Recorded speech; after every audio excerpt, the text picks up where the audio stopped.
السلام علیکم میرے پیارے ریڈرز اور لسنرز، آپ دیکھ رہے ہیں ناول دام وفا قسط نمبر 8۔ عامر انتہائی کانفیڈنس کے ساتھ واپس گھر میں داخل ہوا، بالکل چوڑا ہو کر۔ وہ اپنے ساتھ راحیل صاحب کو لایا تھا۔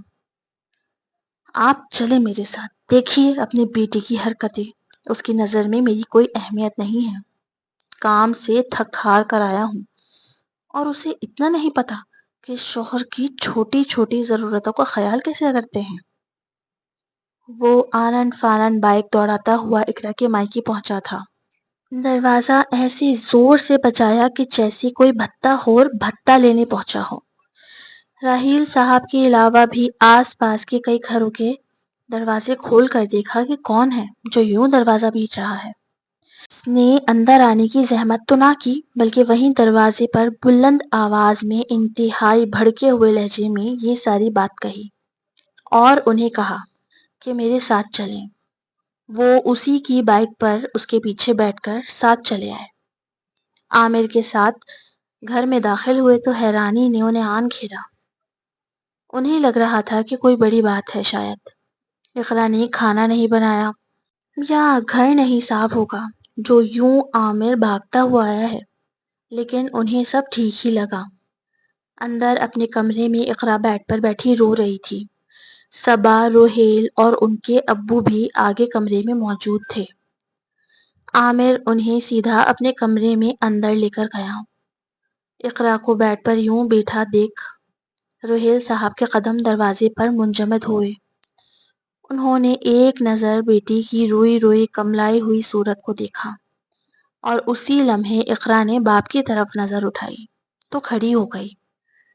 اسے سمجھ نہ آیا کہ اس وقت ابو یہاں کیسے آ گئے، اور وہ تو کبھی بچیوں کے بیڈ روم تک نہ آتے تھے۔ جب بھی آتے باہر ہی ڈرائنگ روم میں بیٹھتے، وہیں سے واپس چلے جاتے۔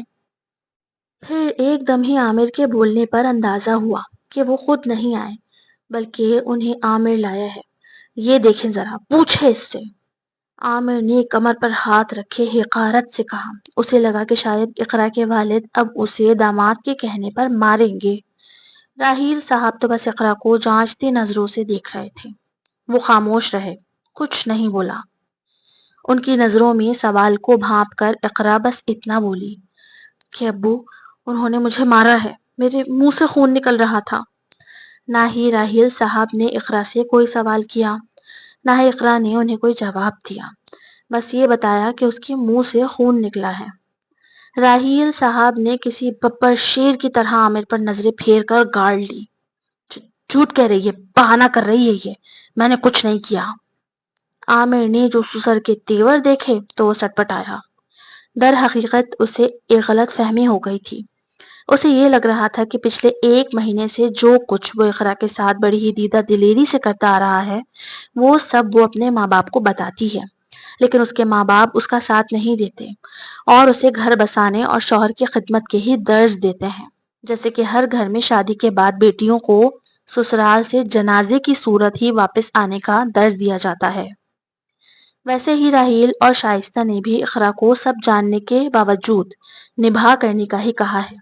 یہ اسے غلط فہمی تھی کہ اقرا نے اپنے گھر میں سب بتا رکھا ہے۔ وہ نہیں جانتا تھا کہ صرف اتنی ہی بات راحیل شائستہ جانتے تھے جتنی بسما انہیں بتاتی تھی۔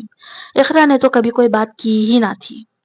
آج اس کی یہ غلط فہمی کا غبارہ پھوٹنے والا تھا۔ وہ سمجھا کہ اقرا کے باپ کو لا کر اس کے سامنے کھڑا کرے گا، پھر وہ بیٹی کی غلطی پر اسے عامر کے سامنے ذلیل بھی کریں گے اور خود بھی شرمندہ ہوں گے، لیکن وہ نہیں جانتا تھا کہ اس کا کھیل اسی کے سر پر الٹا پڑ جائے گا۔ راحیل صاحب نے ابھی تک ایک لفظ منہ سے نہیں کہا تھا۔ جب عامر نے اقرا کو جھوٹا قرار دیا تو اقرا نے فوراً دروازے پر کھڑی صبا کی طرف اشارہ کر کے کہا، صبا، صبا بتاؤ، میرے منہ سے خون آ رہا تھا۔ اس نے تڑپ کر صبا سے تائید چاہی۔ اس کا شوہر اسے اسی کے باپ کی نظر میں گرانا چاہتا تھا۔ تبھی صبا آہستگی سے بولی، جی خون آ رہا تھا۔ بس چند لمحوں اور چند الفاظوں کی گفتگو سن کر راحیل صاحب نے آؤ دیکھا نہ تاؤ بیٹی کے پاس پہنچے اور اسے اپنے سینے سے لگایا۔ بیٹا کپڑے باندھ لو۔ یہ کہہ کر وہ باہر کمرے میں جا کر دروازے کے پاس کھڑے ہو گئے۔ اگلے چند لمحوں میں اقرا کپڑے سمیٹنے لگی۔ کہاں جا رہی ہو؟ منع کرو اپنے باپ کو، بولو کہ تمہیں کہیں نہیں جانا۔ عامر تڑپ کر اس کے پیچھے پیچھے گھوم رہا تھا۔ اقرا نے کوئی جواب نہ دیا، وہ اور اپنے کپڑے سمیٹتی رہی۔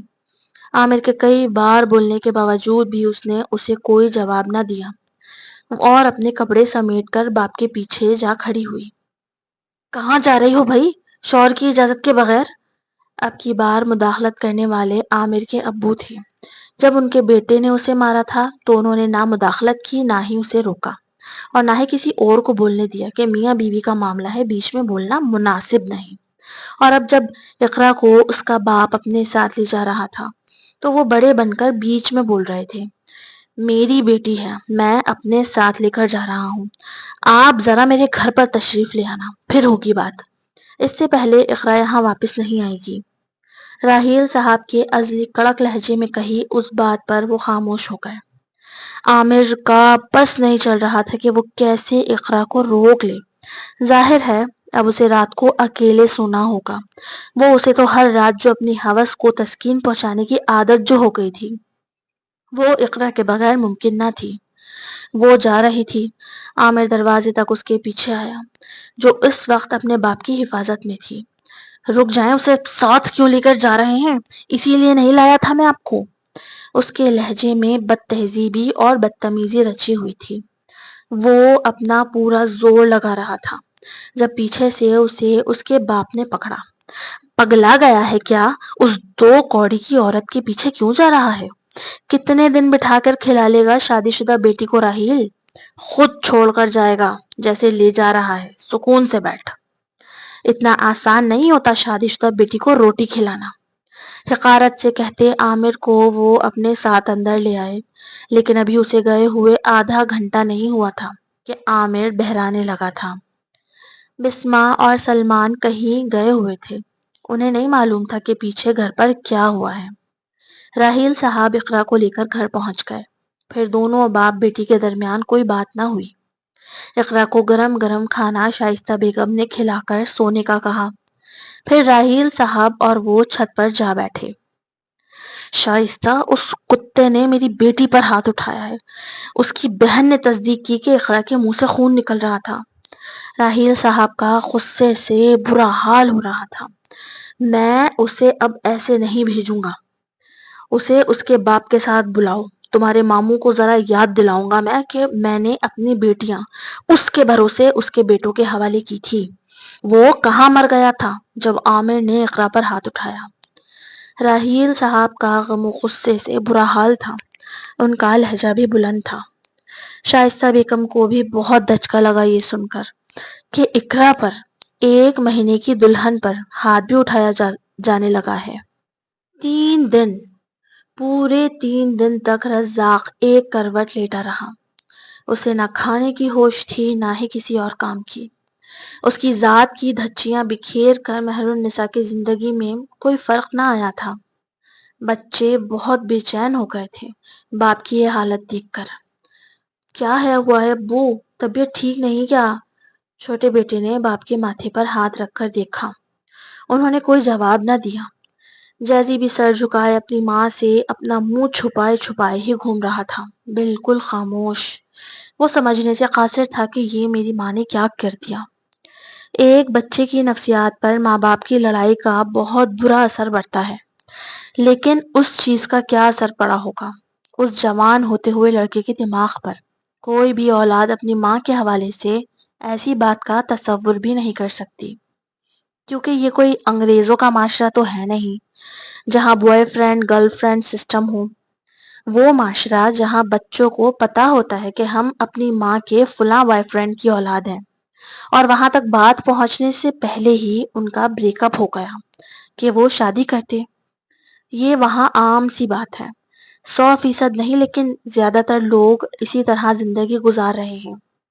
2-3 بچے پیدا کر کے ہی عورت کو یقین آتا ہے کہ ہاں یہ مرد میرے اور میرے بچوں کے لیے بہتر ثابت ہوگا، وہ اسی صورت میں اس سے شادی کرتی ہیں، لیکن یہ بھی انہیں ایک مرد کے ساتھ باندھے رکھنے میں ناکام ثابت ہوتا ہے۔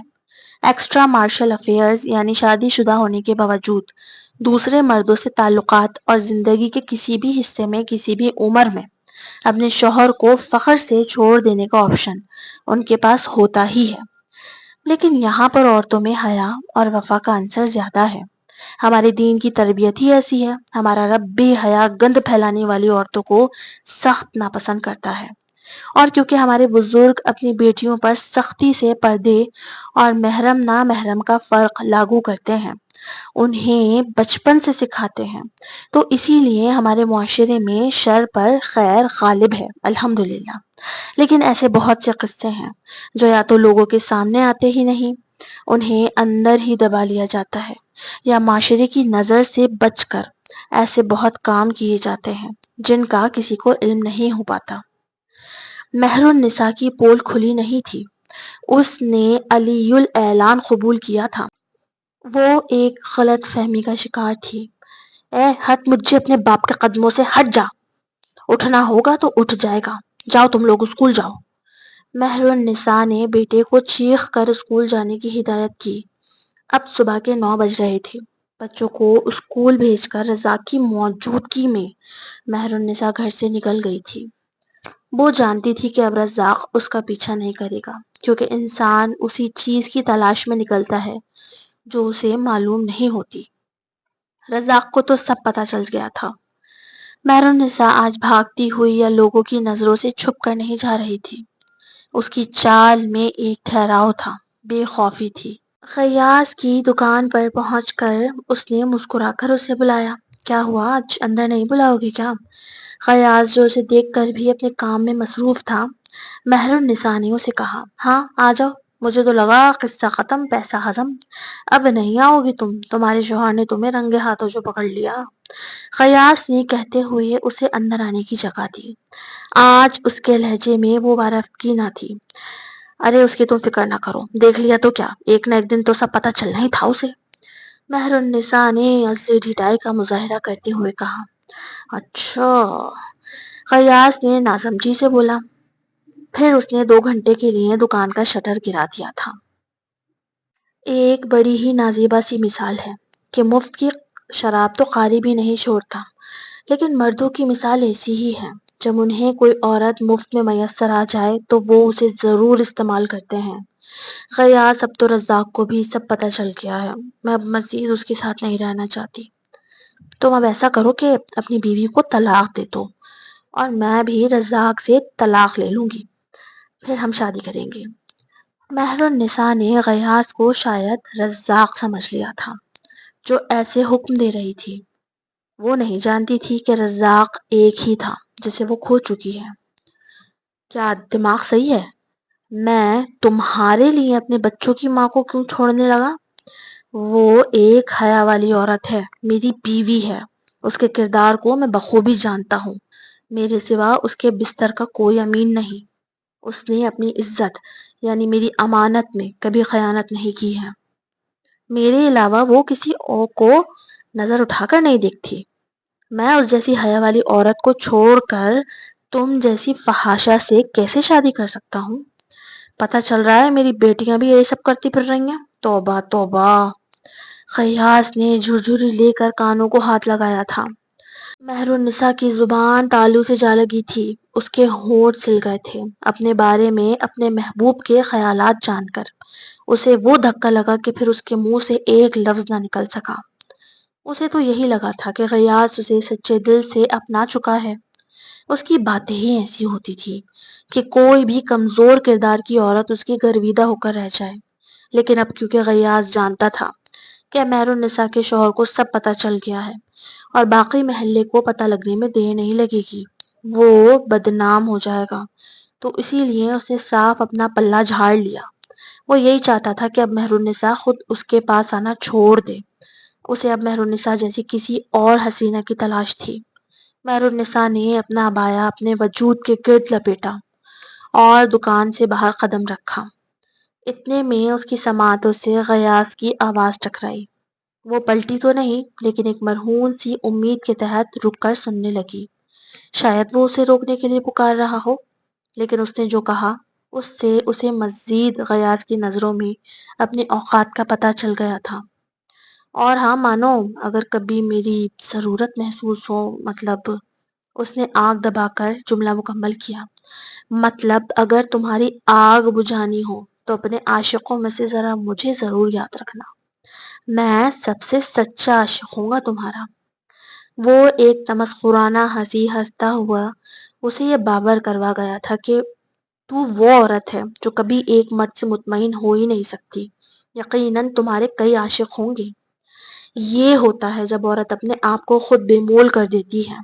لفظ عورت کا مطلب ہی ہے کہ چھپا ہوا، لیکن آج کی عورت کو جس قدر خود کو دکھانے کا شوق ہے، اتنا کسی چیز کا نہیں۔ کسی بھی عورت کو کسی مرد سے اس وقت تک اہمیت ملتی ہے جب تک وہ اسے حاصل نہ کر لے۔ جس دن ایک مرد اپنی مطلوبہ عورت کو حاصل کر لیتا ہے، اسی دن سے اس کی اہمیت 0/0 ہو جاتی ہے۔ اور خاص طور پر وہ عورتیں جو اپنی شرم و حیا اور کردار کی دھجیاں بکھیر کر کسی نامحرم کے بستر کی زینت بن جائیں، تو ان کی مثال ایسی ہے جیسے کسی گند کے ڈھیر پر مکھیاں آ کر بیٹھتی ہیں۔ وہ کچرا جو سڑک کے کنارے پر پڑا ہو، چاہے کوئی کتا منہ مار جائے یا ہزاروں مکھیاں اس پر آ بیٹھیں۔ مہرالنساء ساکت سانسوں کے ساتھ من بھاری قدم اٹھاتی گھر کی جانب جا رہی تھی۔ آج اسے پتا چلا کہ اس نے کیا کھو دیا۔ کئی بار اس حال میں اپنے گھر جاتے مہرالنساء حشاش بشاش اور خوش ہوتی تھی، لیکن آج اس کی غلط فہمی کا پردہ بھی چاک ہو چکا تھا۔ ایک زہر جیسی حقیقت اس کے سامنے آشکار ہو گئی تھی۔ اس کا وجود غلیظ ہو گیا تھا۔ اسے آج پتا چلا تھا کہ وہ کسی روبوٹ کی طرح لٹی پٹی حالت میں ایسے چل رہی تھی کہ آنے جانے والے لوگ اسے مشکوک نظروں سے دیکھ رہے تھے۔ وہ اسی حال میں گھر میں داخل ہوئی۔ رزاق جو کا توں اپنی جگہ پر پڑا تھا۔ اندر آ کر اس کے ہاتھ سے بٹوا چھوٹ کر نیچے گرا۔ وہ لکڑی کے بوسیدہ صوفے پر ڈھیسی گئی، پلکیں جیسے چپکنا بھول گئی تھی، سانسیں بھی تھم تھم کر چل رہی تھی۔ کتنے گھنٹے وہ یوں ہی بیٹھی رہی، وہ نہیں جانتی، لیکن ہوش جب آیا جب اس نے اپنے سامنے رزاق کو دیکھا۔ وہ خالی خشک آنکھوں سے اسے دیکھ رہا تھا، لگ رہا تھا جیسے کسی آسیب کے زیر اثر ہے، کیونکہ اس کی حرکات و سکنات انسانوں جیسی نہ تھی۔ اکھڑا ہوا جسم، خشک لال بھبوکا آنکھیں جن کی لالی دیکھ کر لگتا تھا جیسے ان میں خون اترا ہوا ہو، سوکھے سفید ہونٹ۔